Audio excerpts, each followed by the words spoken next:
Hey there, I'm Crystal, and welcome to a quick Space Engineers tutorial on how to get a basic base and get it up and running really quickly. For your consideration, I have played this game for 4 years, and I have stockpiled 11,162.7 hours total. And yeah, this game is pretty fun when you actually get to know it. It's I love this game. It's always nice to play it. I am spawning on the Earth-like planet. It's not Earth, it's Earth-like. Reason why is because you're not even starting in the Sol system. You're actually starting in a different system that has completely different planets.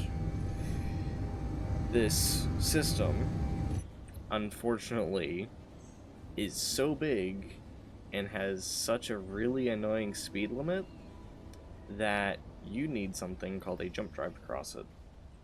That's not important right now. You're here to start out. So let's do that. First of all, let's assess what we have. We have a lot of grassland, a lot of hill, a lot of trees. That is not really helpful. Right. Inside of this rover, we have an antenna, a battery, a cockpit, which is what we are currently sitting in, an event controller. I did not know it had an event controller. That's neat. We have a gyroscope to help right ourselves when we flip over. We have 2 interior lights for indication.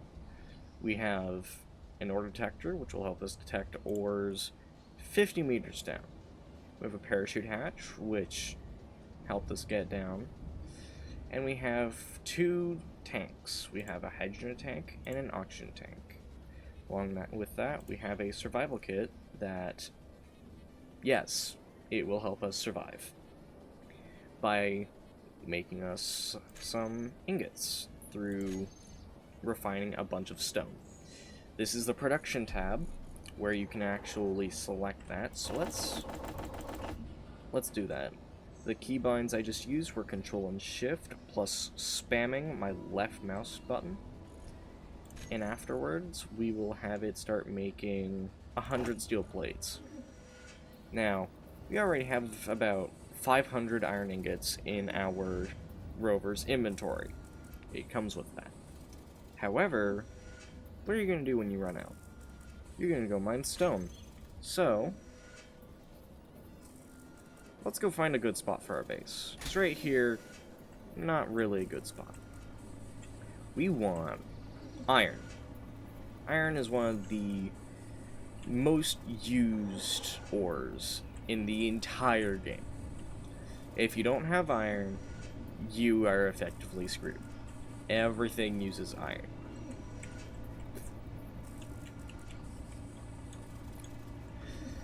In this game, there is unfortunately a bunch of weapons, but we're gonna pay that no mind. I have disabled anything that will cause anything unpleasant. Now, this video will likely have a bunch of really fast spots, but I will try to keep them brief because I don't want to have many issues involving, flashing lights, because that would be no bueno to anyone who has epilepsy. Now, this game also does have a food mechanic, which I have disabled, and it also has a hunting mechanic, which I'd also rather not have on. So, what are the primary ores that we have to look for? Well, initially, we have to look for ores like iron, silicon, cobalt, nickel. And after we find those, we'll have pretty decent resource area, and it will actually help us out quite a lot. Right now, I'm looking for markers that you can see on the ground. Not these weirdly yellow patches, but kind of blotchy and weirdly silvery. Reason why is because if you can see those patches, it means that there are ores under it. For example, over here where there's gold.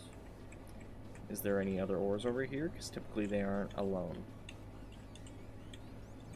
There's a chance that they might be deeper down, because that is... Oops, silver. So let's check. What if we go this way a little more?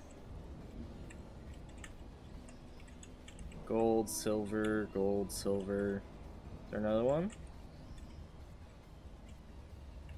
No? Okay, I drove out of the range of the gold. So. Oh, let's not flip.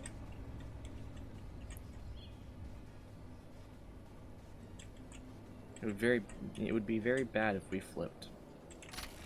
So, let's do a GPS marker.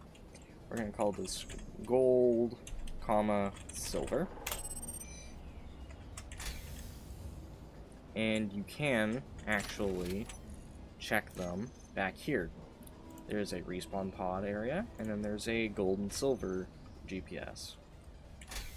These are editable, so that way they have different colors using like hex code or red, green, blue, or just a hue choosing thing with other values attached. Now let's go look for something a little more usable for our needs. We need iron, so let's just focus on looking for iron.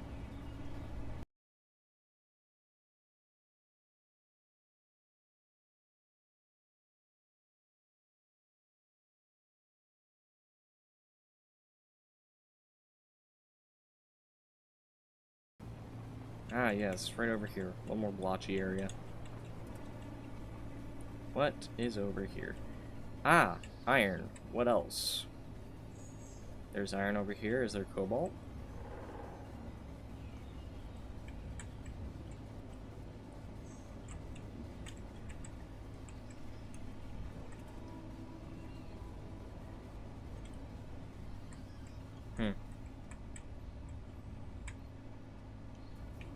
So it seems I've accidentally triggered that outpost, and it's not happy.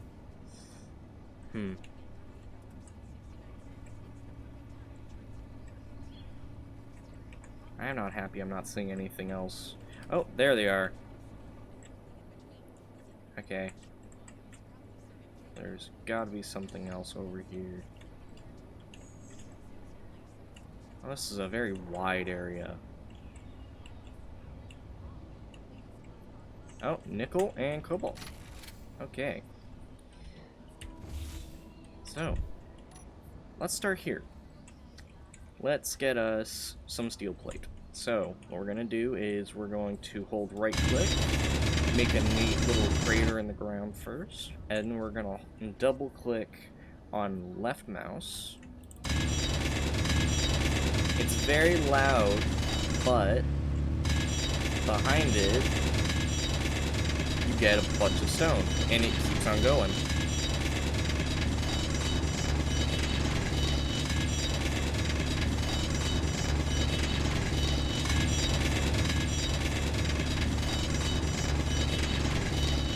Let's get a lot. Let's pile up a lot.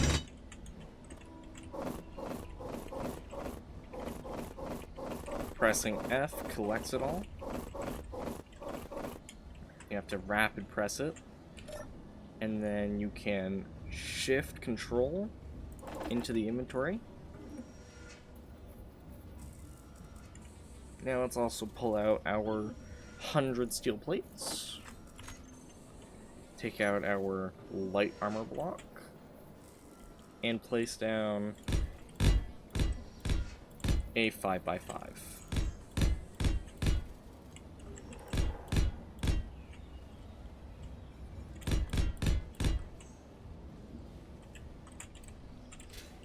And by using my jetpack, I can get on top of this. Now, we want a wind turbine, because we want power. I'm going to go for 10 up, but it's more suggested for 8. 2, 3, 4, 5, 6, 7, 8, 9, 10. And we need an interior plate, so let's make 10. Grab some of those.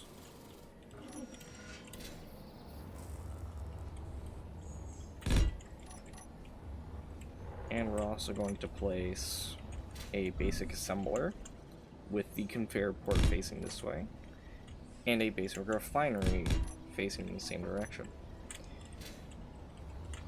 Let's focus on getting that functioning.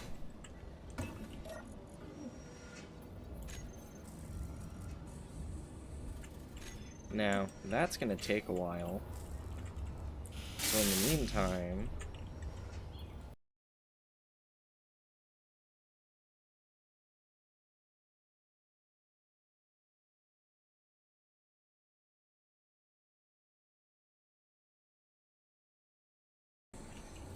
now you may also notice there's a little dial in the bottom that's now at about 30%.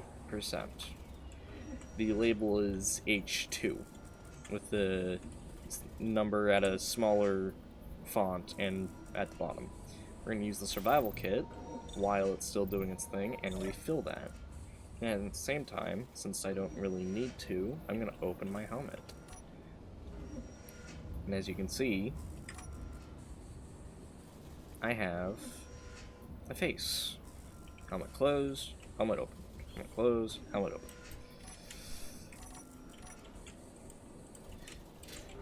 Now this should be almost done. We just need the girders and the computers.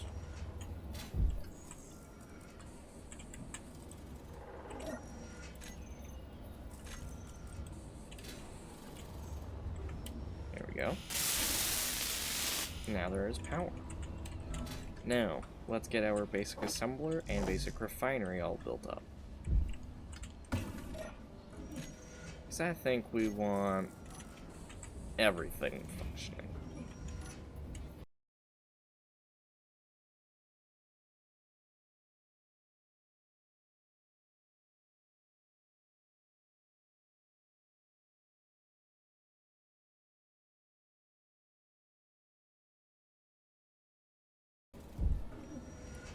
As a default setting that starts on any world when you're starting in survival, progression by default will be turned on, and so will food rate and radiation.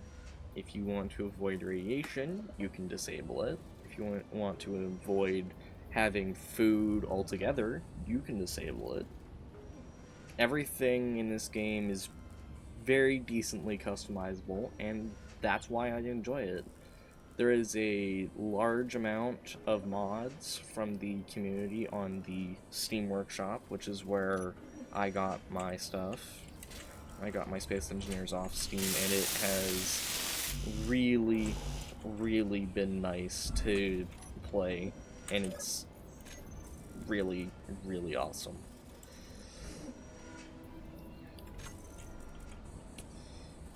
It's gonna take a while. So, why do you need things like cobalt? Well, there is a component called a metal grid which requires iron, nickel, and cobalt ingots. Cobalt, we are lucky, does not get used as fast as everything else does. With the iron, it gets used up so quickly you need to do at least 5 runs before you can complete your first build. Now, there is a mod I typically use to make better conveyor systems for my bases, but I didn't install it. This is a fully vanilla world. This world is meant for your demonstration. Now, not everything in here is going to be, accurate to what we absolutely are gonna have, but you never know. There's... I'm gonna get the steel plates to start going, actually, because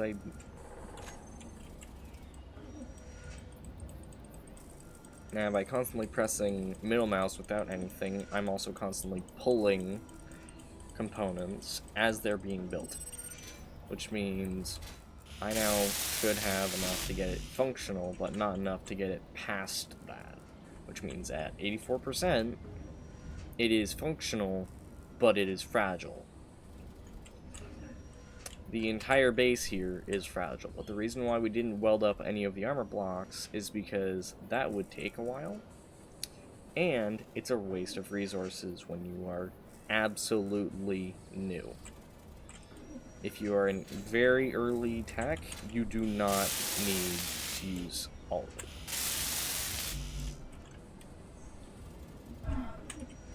Now, the refinery's up, but we need more iron. So let's go and deal with that.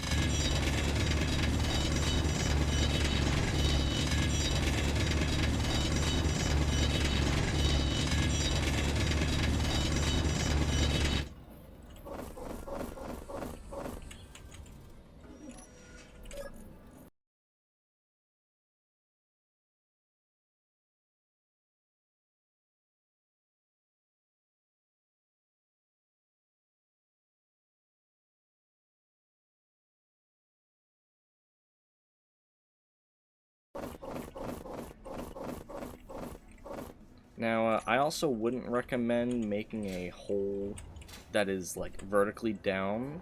Not because of there being, like, magma or lava, but because if you go vertically down too far and you run out of jetpack fuel, you are going to end up having to mine your way all the way up.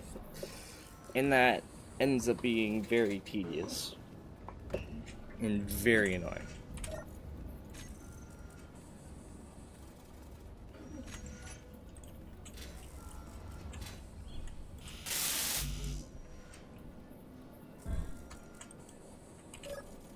Motors are the slowest of everything.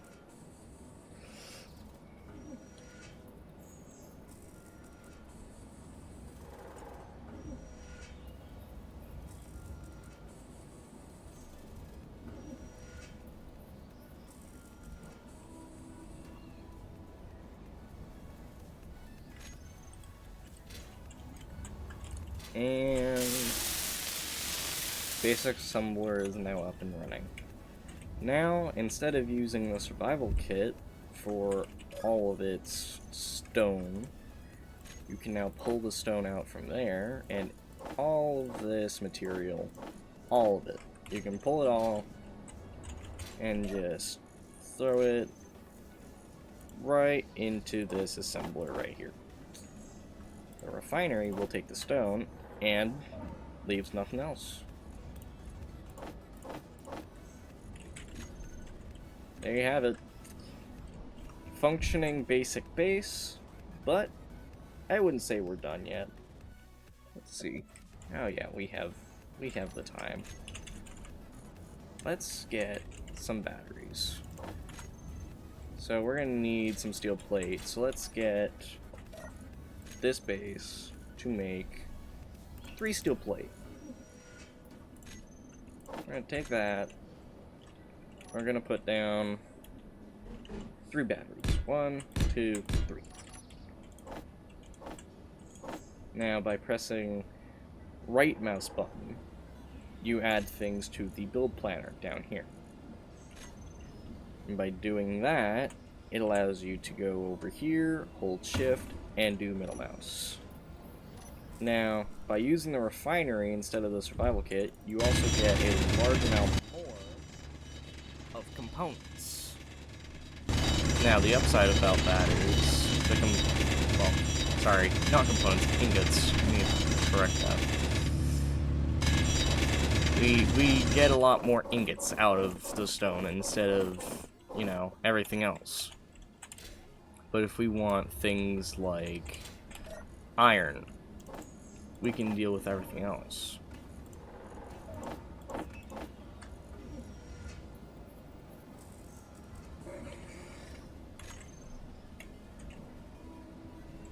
Looks like the weather is gonna stay nice out for this area.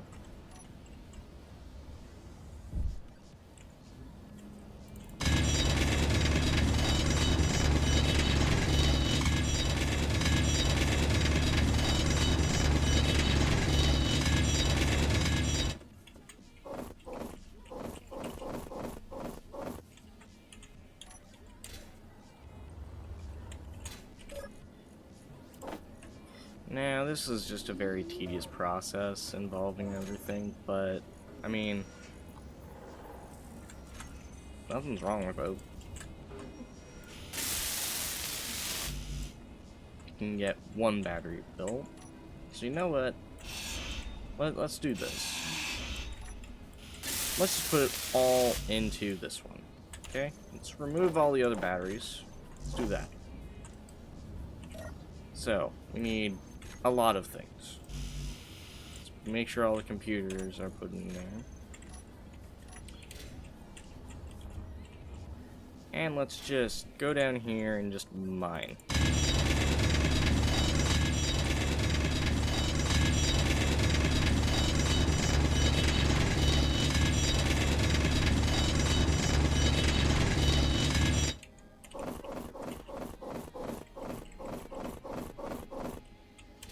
Now, this amount of stone really won't do much. We'll go through... Oh no. Oh no.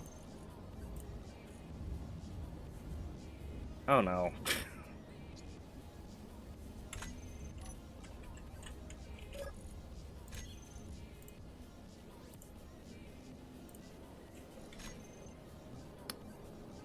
Okay, well I guess this can be the end of the video, unfortunately.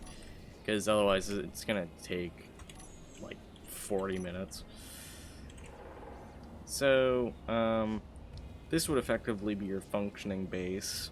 The enemy of this base is pretty much just the weather, because if the weather switches to be something like low wind, your wind turbine is going to slow down and give you less output to any of your machines.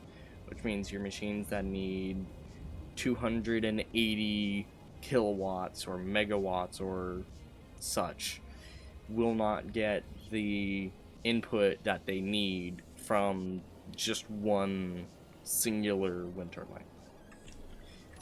Such as, if I go back in, the refinery, max required input is 330 kilowatts. Required input is that as well. The assembler is 280 kilowatts. The wind turbine is only producing 165 and it's still dropping. So nothing's getting the power that it needs because it dropped below the combined of this, which I believe is about 510 kilowatts total to get everything consistently running. So a high wind day would be the best thing for the wind turbine. For everything else, not so much, which is why you want to build the batteries. Now, after you deal with your awkward commitment to like batteries and wind turbines, you can build yourself another rover, so that way you can keep this one here as your spawn point, because the survival kit is a spawn point. And because of that, it also means if you have friends join you, because there is multiplayer, if you have friends join you for co-op or such, you can actually have your team spawn with you.